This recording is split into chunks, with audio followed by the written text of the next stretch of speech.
आप देख रहे हैं हमारा YouTube चैनल दी सच्चा भारत और आज के इस बुलेटिन में आपका स्वागत है। सच्चा भारत में सबसे पहले आप देखेंगे स्थानीय व जिले के समाचार, फिर देखेंगे राज्य व राष्ट्र के समाचार।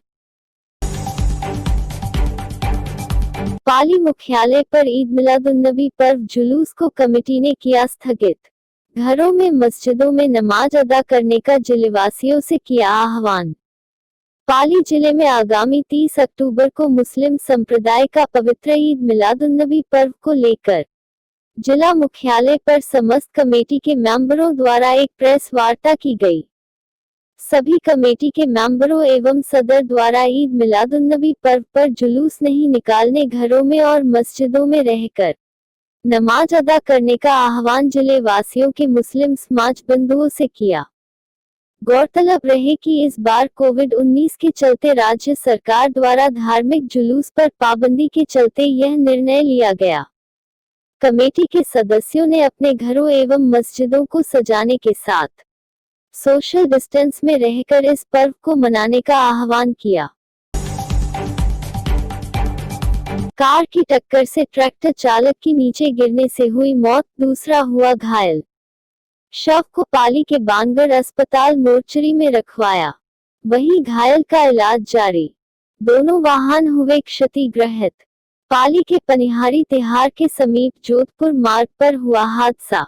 शहर के पनिहारी तिहारे के जोधपुर मार्ग पर कार ने ट्रैक्टर को टक्कर मार दी, जिससे ट्रैक्टर चालक की नीचे गिरने से मौत हो गई, वहीं उसका एक अन्य साथी के नीचे गिरने से गंभीर रूप से घायल हो गया। घटना में दोनों वाहन पूरी तरीके से क्षतिग्रस्त हो गए। पुलिस मौके पर पहुंच शव को कब्जे में लिया, साथ घायल की उपचार के लिए बानगढ़ अस्पताल में भर्ती करवाया गया। शराबी युवकों ने युवक पर तलवार से वार कर किया घायल। घायल युवक अस्पताल में भर्ती। सूचना पर कोतवाली थाने से मौके पर पहुंची पुलिस। आरोपी मौके से हुए फरार। कोतवाली थाने के शिवनगर का सोमवार रात्रि का मामला। कोतवाली थाना क्षेत्र के शिवनगर में बीती देर रात्रि अज्ञात शराब के नशे में वह युवकों ने किसी बात को लेकर युवक के ऊपर तलवार से किया हमला। सूचना मिलने पर मौके पर कोतवाली थाना पुलिस मौके पर पहुंची, वहीं आरोपी मौके से फरार हो गए। दुकान की छत तोड़कर अज्ञात चोरों ने 8 लाख के मोबाइल एवं नकदी पर किया हाथ साफ। नकाबपोश हुआ कैमरे में कैद।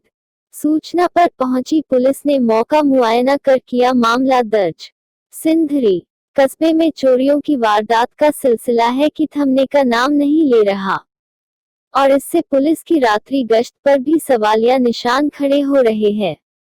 ताजा मामला कस्बे के सिंधरी चौराहे से सामने आया है, जहां बीती देर रात अज्ञात चोरों ने एक मोबाइल की दुकान को निशाना बनाया। अज्ञात चोरों ने दुकान की छत तोड़कर दुकान में प्रवेश किया और वहां से लाखों के मोबाइल और नकदी लेकर मौके से फरार हो गए।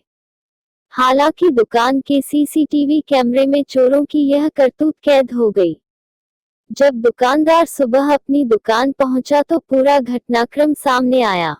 पीड़ित दुकानदार की सूचना पर सिंधरी थाना पुलिस मौके पर पहुंची और मौका मुआयना कर दुकानदार की रिपोर्ट के आधार पर अज्ञात चोरों के खिलाफ मामला दर्ज कर जांच शुरू की।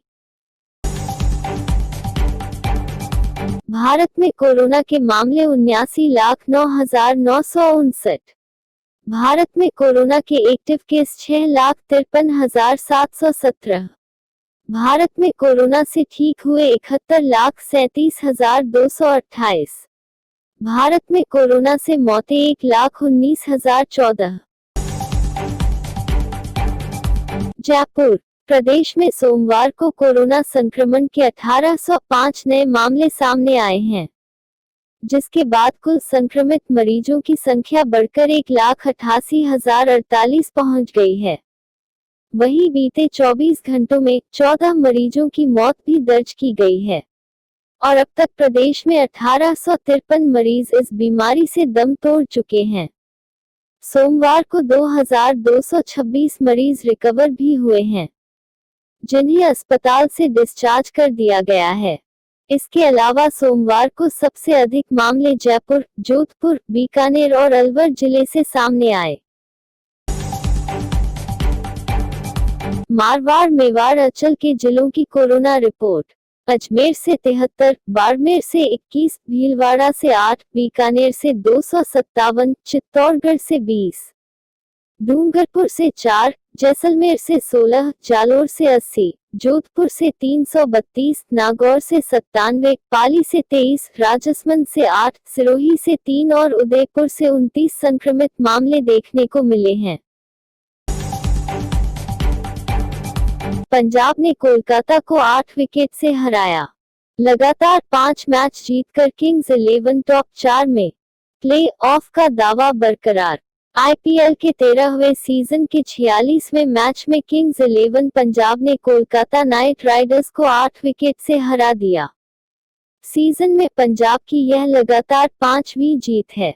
इसके साथ ही वह पॉइंट्स टेबल के टॉप -4 में पहुंच गई है और उसका प्लेऑफ का दावा भी बरकरार है। मैच का स्कोर कार्ड देखने के लिए यहां क्लिक करें।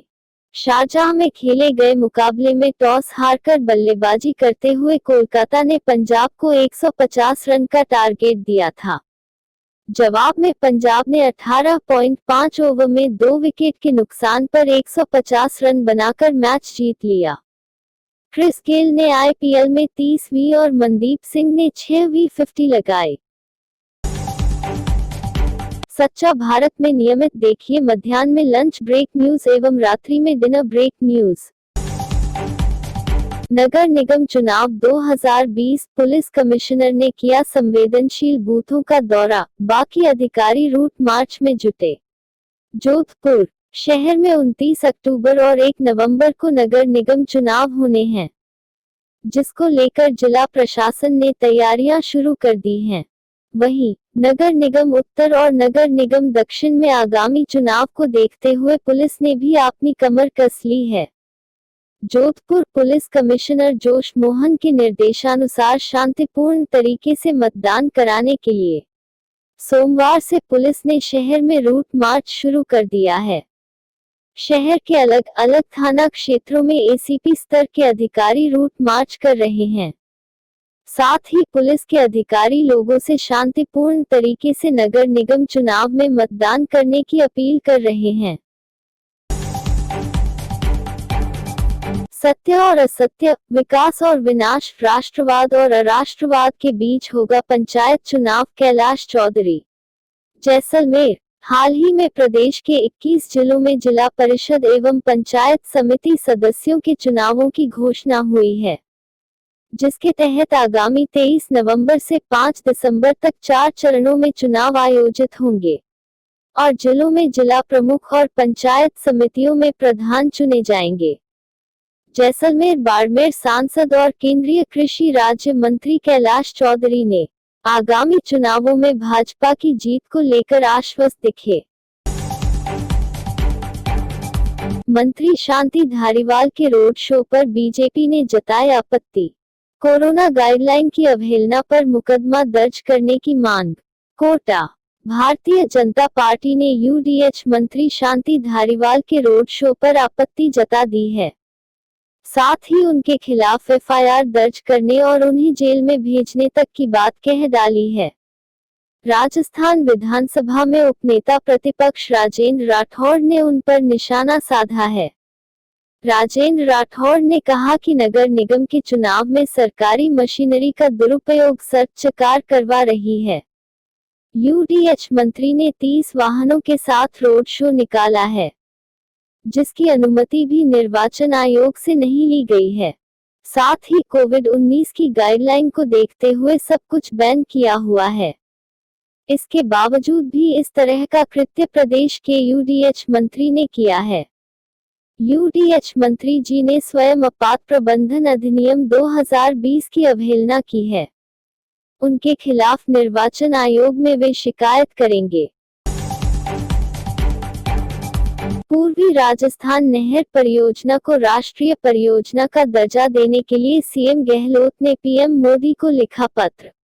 जयपुर मुख्यमंत्री अशोक गहलोत ने प्रधानमंत्री नरेंद्र मोदी को एक बार फिर पत्र लिखकर पूर्वी राजस्थान नहर परियोजना को राष्ट्रीय परियोजना का दर्जा देने की मांग की है। मुख्यमंत्री अशोक गहलोत ने इसी विषय को लेकर तीसरी बार यह पत्र लिखा है।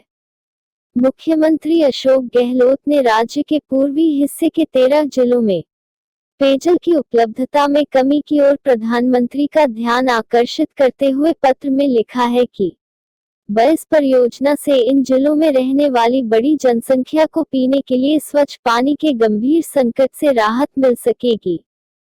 साथ इस परियोजना के तहत 2 लाख हेक्टेयर सिंचाई क्षेत्र विकसित किया जाना प्रस्तावित है।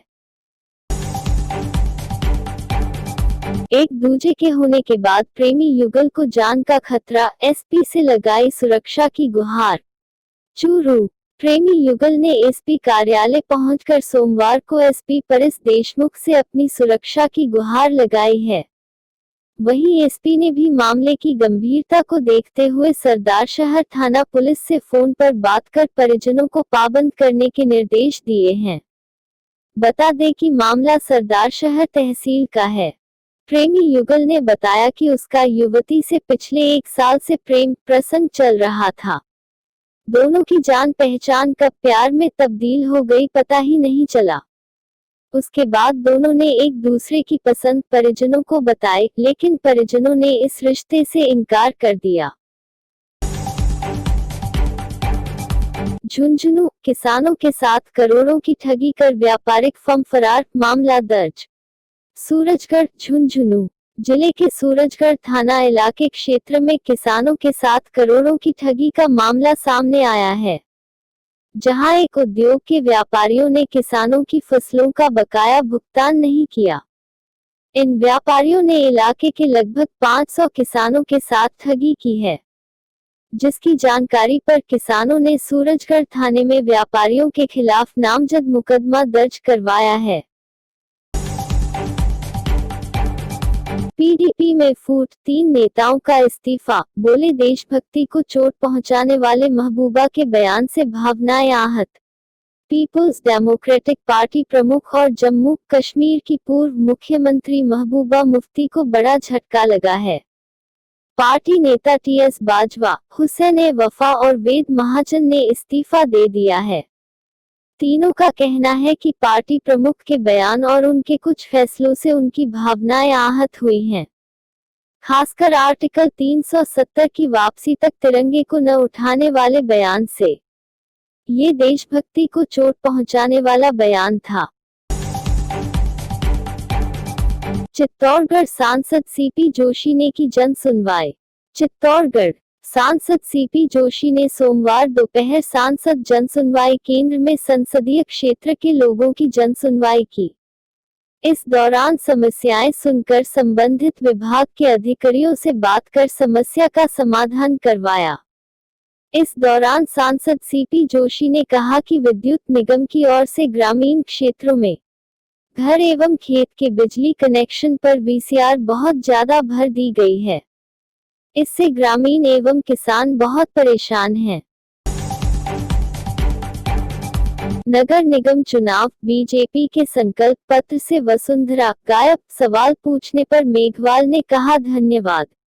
जयपुर नगर निगम चुनाव के लिए जारी बीजेपी के संकल्प पत्र में भले ही लंबे चौड़े वादे किए गए हों, साथ ही उसमें पूर्व की वसुंधरा सरकार के कार्यकाल के दौरान किए गए विकास कार्यों को भी आधार बनाया गया हो, लेकिन मौजूदा संकल्प पत्र से पूर्व मुख्यमंत्री और पार्टी की राष्ट्रीय उपाध्यक्ष वसुंधरा राजे का फोटो इस बार भी गायब है।